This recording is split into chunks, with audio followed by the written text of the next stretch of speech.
Good morning, students. Welcome to all in your physics channel. Dear students, in previous videos, we have studied about electrostatic force, about electric field and electric field lines. Now it is the turn of next topic, which is electric flux. So today we will study about the electric flux. So let's be start. चलिए start करते हैं. ठीक है, चलिए तो start करते हैं. Topic है आज का हमारा इलेक्ट्रिक फ्लक्स. पहले मैं थोड़ा सा ये बता दूं कि फ्लक्स किसको कहते हैं. तो देखिए, ये जानते हैं कि ये पाइप है और पाइप में से जब पानी पास आउट होता है, सबको दिखाई दे रहा है. ठीक है, तो जब पाइप में से पानी पास आउट होता है बेटा, और एट ए टाइम जितना पानी इसमें से बाहर आता है उसे कहते हैं water flux. Means amount of material, amount of substance which is coming through a unit cross sectional area at a time, that is known as the flux. उसे तो कहते हैं फ्लक्स. अब यहां बात कर रहे हैं इलेक्ट्रिक फील्ड की, इसलिए इसको कह दिया मैंने इलेक्ट्रिक फ्लक्स. अगर इस पाइप में से पानी पास आउट होता है then it is said to be the water flux. अगर इस पाइप में से एयर पास आउट होता है then we will say that it is the air flux. But our topic is that electric flux. So always we are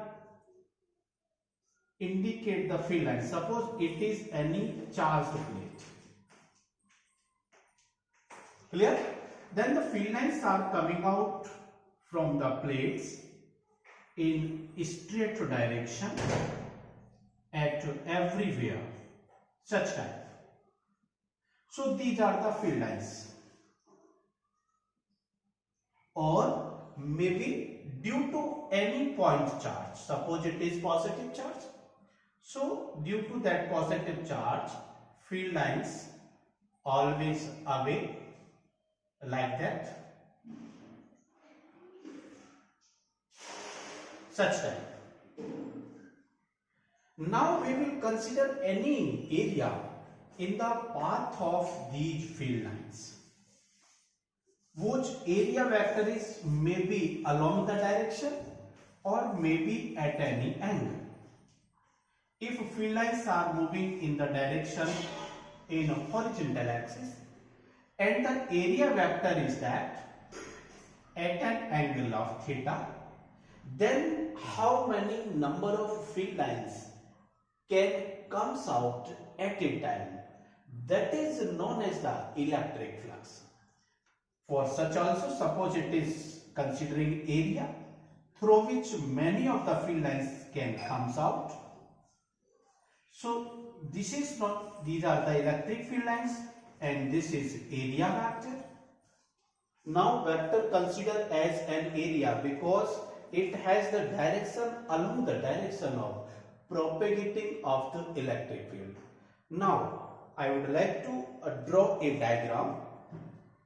For example, suppose it is any closed surface area of any regular or irregular surface shape, and these are the field lines. For example, these are the field lines, electric field lines or force of the field lines. For example, these field lines are coming from infinite, maybe, sorry, not infinite, and comes out from the cross-sectional area like that.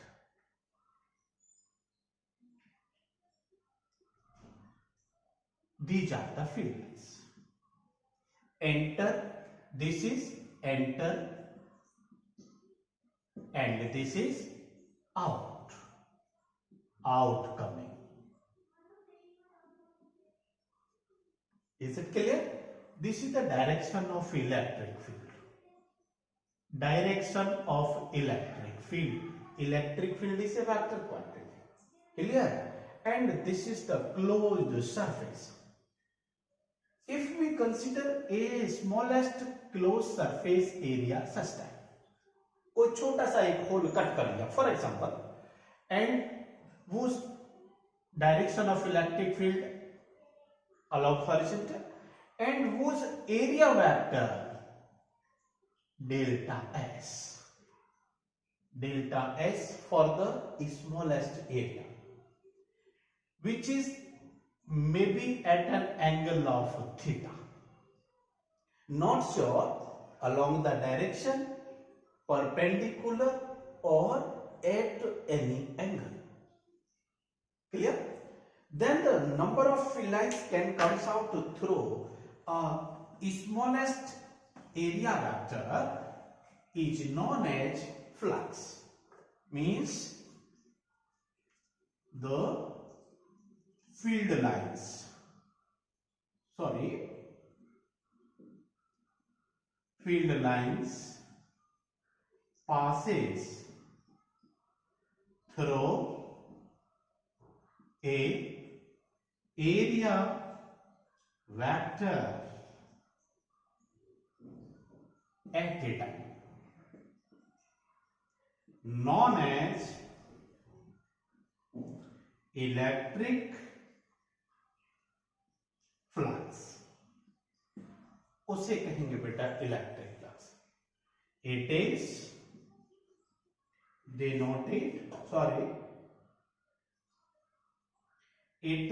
denoted by phi,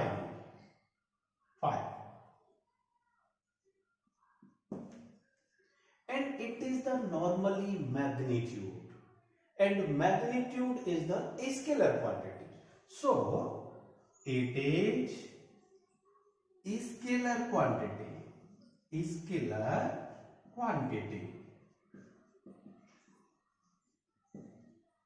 it clear? Or how we can define it by the another language? The scalar product of electric field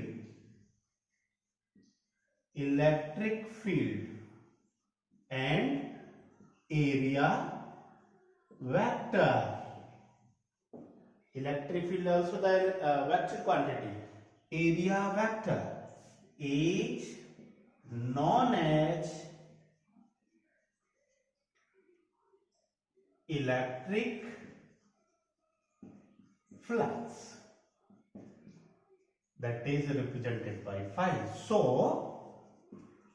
for such condition, electric flux through any smallest area, for any smallest area, it is represented by delta phi equal to E dot ds or delta s. Both are vector quantity. मैं एक बार हट जाता हूं, थोड़ा सा चाहे screenshot कर लो, फिर मैं थोड़ा सा जगह जरूरत पड़ेगी मैं उसे रफ करके. हाँ चलिए अब आगे मैं डायग्राम को थोड़ा सा रफ कर दूं इसकी लैंग्वेज को. हाँ तो एरिया वेक्टर से जितना electric field line at a time pass out होगी उसे कहेंगे बेटा electric flux. Means electric flux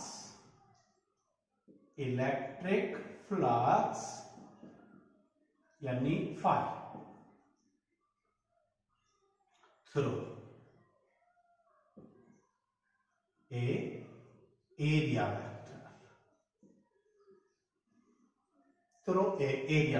It is delta phi for small area vector. यानी delta phi equal to E dot delta S.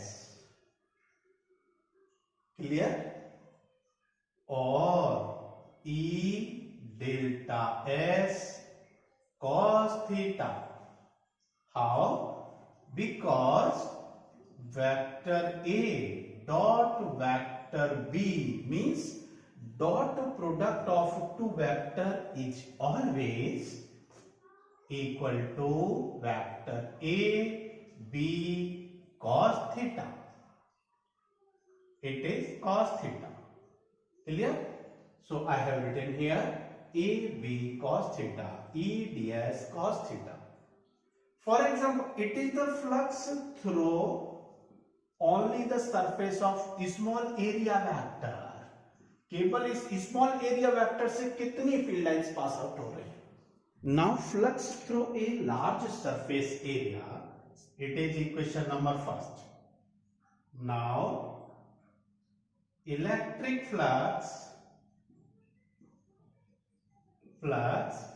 through a large surface area means flux is coming out through whole surface area. That will be, and it is written by phi equal to limit delta s tends to 0 and E dot delta s step equal to E ds and closed surface integral here. It is the closed surface integral for closed area. Means when area vector is a completely closed loop, then we have to consider that by closed surface integral. Means phi equal to E integration of ds dot remains sure. Clear? E dot ds. So it is the electric flux through any Gaussian surface, through any closed surface. Clear? If sorry, it is scalar. It is scalar quantity.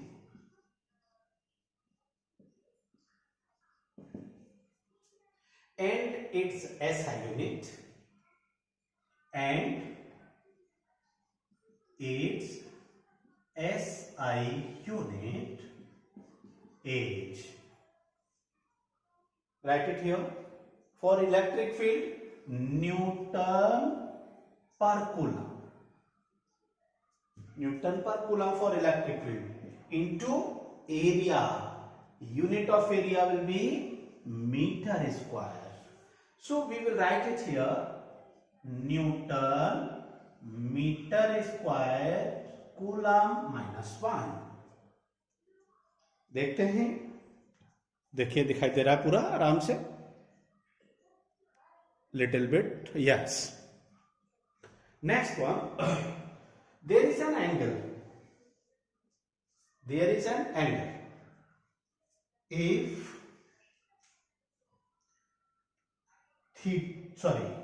theta equal to 0, angle between electric field and area vector. If there is an theta equal to 0, angle between electric field and area vector means the direction of electric field and the direction of area vector must be same. Both are in the same direction, then flux delta phi equal to E delta s cos 0 and cos 0 1. Cos 0 1. Sorry, 1. That's why delta phi equal to E delta s, that is maximum. Clear? Next one. If theta equal to perpendicular or 90 between electric field and area vector, between electric field and area vector. Then, or at that time, just a minute. Yes. If theta is angle, means suppose area vector is that. Area vector delta S is there and field lines is just passing to that. It is the direction, it is the direction of electric field and it is the area vector. Then the angle between them is 90. Means अगर area vector ऊपर की तरफ खुला हुआ है, electric field lines इधर है, then how it is possible field can pass through that area vector?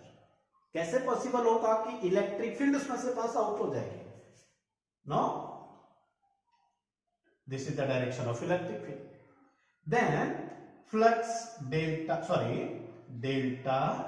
phi equal to E delta S cos 90 and cos 90 0 means flux cannot comes out or cannot pass through given area vector or closed area vector. Yes. So in very simple language, you can take one screenshot. Very simple language, बिल्कुल एकदम simple language में कहेंगे कि electric flux किसी भी area vector से पास होने वाली इलेक्ट्रिक फील्ड लाइंस को कहते हैं, ठीक। और वो एरिया इलेक्ट्रिक फ्लक्स अगर area vector and field lines both are in the same direction means, मैं फिर से एक बार बात करूं, delta phi equal to E delta S cos theta, it is the main formula, or phi equal to E ds for a closed surface integral, E ds like that equal to E as it is surface integral of ds into cos theta. If वही theta equal to 0, then flux is E ds. So ds area depends on the shape of the loop or shape of the area vector. Means if for spherical surface, for suppose हमारा area vector sphere है, spherical surface,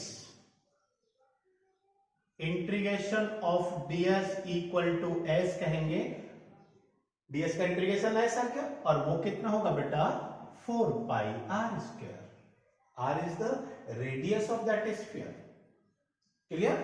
So we will write it here, phi equal to E into 4 pi r square, Newton metre square coulomb -1।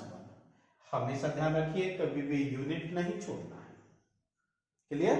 सो बार बार हमारे पास term आएगा, वो ये काम आएगा आपके, E dot D S, E dot D S, E dot D S, ठीक। तो आगे टॉपिक आएगा जिसे कहेंगे गॉसिस थ्योरम, उस गॉसिस थ्योरम में ये एरिया वेक्टर सबसे ज्यादा आएगा, ठीक है। चलिए एक एग्जांपल लेते हैं, देखिए इलेक्ट्रिक फ्लक्स का एग्जांपल है, a circular plane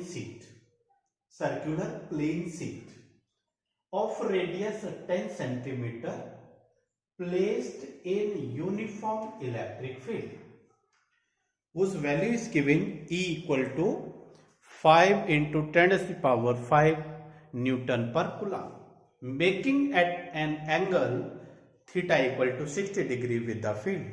Now calculate the electric flux which is passing through the sheet. Means अगर इलेक्ट्रिक फील्ड का डायरेक्शन में यहां सॉल्यूशन की बात करना, ध्यान रखिए कभी भी कोई भी न्यूमेरिकल को सॉल्व करें, पहले जो फिजिकल क्वांटिटीज गिवन है that must be right, means given plane sheet of radius 10 centimetre, radius of circular sheet कितनी है? R इक्वल टू 10 सेंटीमीटर और 10 into 10⁻⁻² metre in SI unit. Placed in uniform magnetic field, that is E equal to electric field, sorry, and it is given 5 into 10⁵ Newton per coulomb and angle theta equal to 60 degree. Clear? So how much area enclosed by that ring? Circular sheet, sorry, how much area will be enclosed by the circular sheet? तो circular sheet से कितना area होगा? Area of circular sheet, हाँ जी बताएंगे क्या? एक पूरा circle है, सर्किल का एरिया कितना होगा? πr², area will be πr², शायद यही होना चाहिए, ठीक है? मैं छोटा सा डायग्राम भी बना दूं अगर, यस। तो सिचुएशन क्या है देखिए प्लेन शीट की।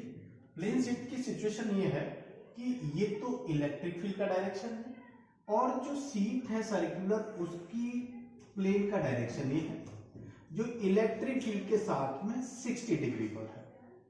तो 60 डिग्री पर तो इलेक्ट्रिक फील्ड के साथ में बेटा ये डायरेक्शन है जिधर से फील्ड लाइन पास आउट हो रही है, लेकिन एंटर जिधर से करेगी, एंटर जिधर से करेगी उधर से एंगल कितना होगा? आप इमेजिन करना, एक प्लेट लेके और प्लेट को हॉरिजॉन्टल डायरेक्शन से, जैसे मैंने कहा इस तरह से प्लेट है ये इलेक्ट्रिक फील्ड डायरेक्शन, और यहां से तो मैं सॉरी यहां से मैंने कहा ये बेटा देखो थोड़ा सा दिख रहा होगा, ये एंगल तो है 60, सॉरी ये एंगल तो है 60 डिग्री ऐसे। तो फिर जहां से एंटर कर रही है फील्ड लाइन वहां एंगल कितना आएगा? वो एंगल आता है बेटा 30 डिग्री, क्योंकि ये 60 तो यहां से है, देखो जैसे डायरेक्शन ये है और मैंने एरिया वेक्टर इधर खोल रखा है, तो एरिया वेक्टर खुलाई तो इधर से है, जैसे ये दिख रहा होगा, ये डायरेक्शन इलेक्ट्रिक फील्ड का और ये एरिया वेक्टर, तो ये 60 डिग्री। तो 60 डिग्री निकलने का रास्ता है, एंटर करने का रास्ता कितना बचेगा? अरे फील्ड लाइन एंटर करेगी तो ही तो लीव आउट करेगी, तो वो एंटरिंग के लिए ये डायग्राम मैंने थोड़ा सा इस तरह से इमेजिन कर रखा है कि जितनी फील्ड लाइन एंटर करेगी angle between plane sheet and electric field कितना है? 60 डिग्री, वो ये दे रखा है। अब जहां से एंटर कर रही है इधर से, तो डायग्राम में इमेजिन नहीं होगा, ये 2 डायमेंशनल है। Angle made by the normal to the plane sheet कितना होगा? 90 - 60 डिग्री, ठीक? तो 90 - 60 यानी 30 डिग्री। तो इलेक्ट्रिक फील्ड को एंटर करने के लिए केवल 30 डिग्री का एरिया मिल रहा है, ठीक? और 30 डिग्री का एरिया मिल रहा है तो electric flux phi equal to E, और एरिया कितना है? S πr² into cos 30 degree. बेटा एक बात ध्यान रखना है, इसमें ये ध्यान रखने वाली चीज है, इसमें कंफ्यूजन हो जाता है। हम इसे cos 60 सीधा नहीं लगा सकते थे। क्यों नहीं लगा रहे? क्योंकि cos 60 का तो ये एरिया है जिससे लीव कर सकता है। अरे लीव करने वाला cos 60 आएगा तो एंटर वाला कितना बचेगा? कितने एंगल के झुकाव पर आएगा? और वो आएगा केवल 30 डिग्री, तो वो cos 30 डिग्री। बाकी ये वैल्यूज लगा लीजिए जो भी दे रखे हैं। E का वैल्यू है बेटा 5 × 10⁵ इंटू पाई कितना है? 3.14 इंटू रेडियस कितना दे रखा है? 0.1 कह देता हूं इसे, एक ही बात है, मीटर का स्क्वायर। सेंटीमीटर को मैंने मीटर में कन्वर्ट कर दिया, इंटू cos 30, और cos 30 का वैल्यू याद होगा शायद √3/2, ठीक है? अब दोनों को सॉल्व कर लीजिए, आपका जो भी आंसर आता है। मैं एक बार इसका आंसर बता देता हूं आपको, देखिए कितना है? 1.36 इंटू 10⁻⁻⁴ 4 क्या है, फ्लक्स है, न्यूटन मीटर स्क्वायर कूलम -1। ठीक, तो देख लीजिए, मैं सामने से एक बार हट जा रहा हूं, आप आराम से इसका स्क्रीनशॉट भी एक कर लीजिएगा। तो इस तरह से हम इलेक्ट्रिक फ्लक्स डिटरमाइन करेंगे। ठीक है, मैं इसी के साथ में एक एग्जांपल और लेता हूं। देखिए एग्जांपल नंबर 2। एग्जांपल 2 कहता है if electric field is given 6i + 3j + 4k, 3 dimensionally electric field is emerge out. ठीक है, calculate the flux through a surface area of 20 unit in YZ plane. YZ plane में कैसे होगा, देखो X axis, Y axis and Z axis, तीनों axis बना लिया, X axis, Y axis and Z axis. ठीक है, अब देखिए वाई एक्सिस और जेड एक्सिस को कैसे फॉलो करेगा, थोड़ा सा इसको इस तरह से बनाना पड़ेगा मेरे को, कुछ इस तरह से, ऐसे। तो जो भी इलेक्ट्रिक फील्ड लाइंस है वो इसमें से पास आउट हो रही है, इसमें से पास आउट हो रही है, इसमें से पास आउट हो रही है। ठीक, यहां अब इसे हटा दो, इसे हटा देता हूं, तो इसको ये मेंशन किया मैंने, ये लीजिए प्लेन। तो ये प्लेन बन गया, ये आ गया बेटा अलोंग एक्स एक्सिस आ गया, ये तो आ गया जेड प्लेन में और ये आ गया वाई प्लेन में। तो इसे कहेंगे Y Z plane, Y Z plane. ये ध्यान रखना है, फिर से मैं कह दूं, ये it is along Z axis, ये किधर है, जेड एक्सिस में, इसे इधर मत मान लेना बेटा। ठीक है, ठीक है, चलिए देखो ये लीजिए, तो अब ये जेड एक्सिस में ये इलेक्ट्रिक फील्ड आ गया अलोंग एक्स एक्सिस में। अब इधर ही फ्लक्स हमसे पूछा हुआ है, sorry electric field along x axis, electric field along Y axis भी दे रखा है, electric field along Z axis भी दे रखा है, तीनों में दे रखा है। ठीक है, then how we will calculate the electric flux, कैसे इलेक्ट्रिक फ्लक्स कैलकुलेट करेंगे, देखिए। सो गिवन सॉल्यूशन में लिखिए पहले, तो गिवन में इलेक्ट्रिक फील्ड कॉमन दे रखा है, कितना है 6i + 3j + 4k unit, and area vector बेटा ए कह दूंगा मैं सीधा, और ये किधर दे रखा है आपके पास में, एक्स एक्सिस का दे रखा है, ध्यान रखना है, और वो कितना है 20i, क्योंकि 20 यूनिट्स दे रखा है और अलोंग एक्स एक्सिस है, इसलिए आई से रिप्रेजेंट करेंगे। ठीक है, now flux, now electric flux phi = EA, electric field into area equal to बेटा EA cos थीटा, और along x axis direction of electric field और डायरेक्शन ऑफ, देखो इधर कोई फ्लक्स पास आउट नहीं होगा, phi = 0, क्योंकि फील्ड इधर जा रहा है, इधर कोई एरिया नहीं है, इधर कोई भी फ्लक्स पास आउट होगा क्या, phi = 0, क्योंकि इधर कोई एरिया नहीं है, एरिया केवल हमारा किधर है, अलोंग एक्स एक्सिस पर है, तो केवल फील्ड लाइंस इधर चलिए, इक्वल टू बेटा इलेक्ट्रिक फील्ड का वैल्यू कितना है 6i + 3j + 4k इंटू, अच्छा एक मिनट, एक काम करो ना बेटा, ये डॉट प्रोडक्ट है, खोलने की जरूरत ही नहीं है, E cos थीटा लिखने की जरूरत भी नहीं है, सीधा लिखो E डॉट ए, तो A कितना है 20 और I, एरिया कितना है 20i एक्स एक्सिस, ये इलेक्ट्रिक फील्ड है, डॉट प्रोडक्ट कर लीजिए, तो देखो I डॉट I पता है हमें क्या होता है, I dot I = 1, I dot J = 0, J dot K also = 0। तो देखो I का I के साथ डॉट प्रोडक्ट तो बचेगा, J का I के साथ 0, K का I के साथ ऑल्सो 0, तो बचा क्या मेरे पास बेटा 6 2 = 12 और it is 120, I dot I 1 newton coulomb -1 metre square. ये देखिए इसका आंसर आ गया 120 यूनिट्स। तो इस तरह से हम इलेक्ट्रिक फ्लक्स फाइंड आउट करेंगे। बार बार आएगा हमारे पास में, एक ही बात ध्यान रखनी है हमें ज्यादातर कि electric flux phi equal to E A कह सकते हो बेटा, ई डॉट ए इस तरह से, इसी को आप ई सरफेस इंटीग्रल ऑफ डीएस कह सकते हो। अच्छा, इसको ए की जगह मैंने कहा एस कह देता हूं, कोई दिक्कत नहीं। ये डिपेंड करेगा कि शेप कैसी है। सपोज ये स्फेरिकल है तो पाई आर स्क्वायर हो जाएगा, डिपेंड करेगा क्वेश्चन की कि क्या उसमें गिवन में है, क्या हमें सॉल्व करना है। ठीक है, तो इस तरह से हमने एक छोटा सा टॉपिक किया है इलेक्ट्रिक फ्लक्स का। आई होप दैट कि आपको शायद समझ में आया होगा। फिर भी कहीं किसी को बेटा डाउट प्रॉब्लम रहे तो you can ask in next video. ठीक है, तो वीडियो को मैं एक बार ओवर कर रहा हूं बेटा, यहीं पर क्लास ओवर कर रहा हूं। छोटा सा वीडियो बनाया है, छोटा सा टॉपिक है। अगले टॉपिक में फिर मिलते हैं, तब तक के लिए बाय।